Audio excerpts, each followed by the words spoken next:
Егер сіз бақытты өмір сүргіңіз келсе, мақсатыңызға байланғаныңыз жөн, адамдарға не нәрселерге емес.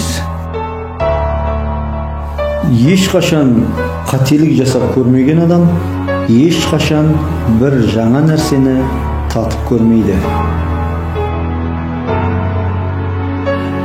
Егер өмірде А деген жетістік болса, онда А тең X қосу Y қосу Z. Бұл X жұмыс істе, Y ойна, ал Z аузыңа ие бол деген. Жеңіп шығу үшін алдымен ойнау керек. Сіз ойынның ережесін жақсы білуіңіз керек. Сонда басқалардан әлдеқайда жақсы ойнайсыз. Сол бір нәрсені қайталай беріп, басқа нәтиже күту мағынасыз. Жағымды, жақсы, көркем мүмкіндіктер проблемалар мен қиындықтардың арасында жасырынады. Біз неткен көп білеміз, және біз неткен аз түсінеміз. Үйренуді бір күнге доғарсаң, өлуді бастайсың.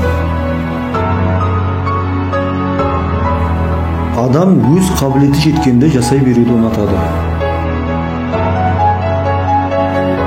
Мені тығырыққа тақайтын сұрақ: менің есім дұрыс емес пе, әлде қалған басқалардың бәрінің есі дұрыс емес пе?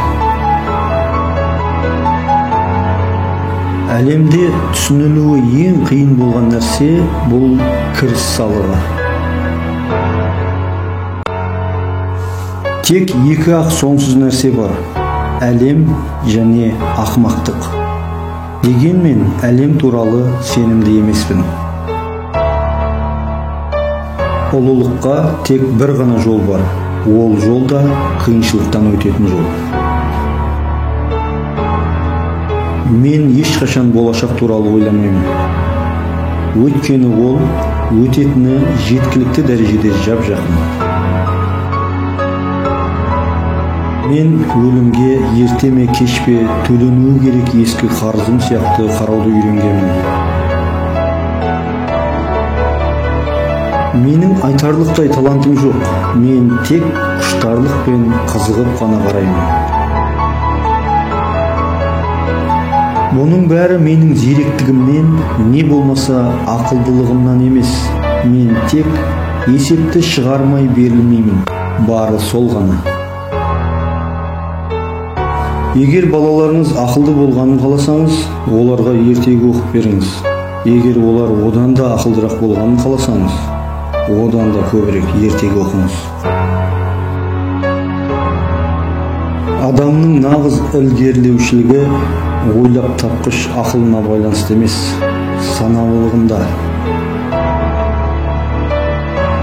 Адам өзін жеңіп өте алған кезде ғана өмір сүре бастайды. Кез келген ақымақ біле алады, мәселе түсіне алуда. Барлығы бірін-бірі алдайды. Бірақ бұл қорқынышты емес, өйткені ешкім ешкімді тыңдап жатқан жоқ. Руханилық бүкіл адамдық құндылықтардың негізі. Сенбегеннен сенген жақсы. Өйткені сенім арқылы барлығы мүмкіншілікке ие болады. Байлыққа жету үшін ұмтылма. Сенің өмірің белгілі бір мән-мағынаға ие болу үшін ұмтыл. Ақылды адамдар проблемаларды шешуге тырысады. Тым ақылдылар болса, оларды болдырмауға тырысады. Адамдарға үйретудің жалғыз жолы оларға үлгі болу ғана. Күш бұл әрқашан рухани жағынан пәс, санасы төмен адамдарға тартымды көрінеді. Жетістікке жеткен адам болғың келмейді. Бір нәрсеге болса да тұрарлық адам болғың келеді.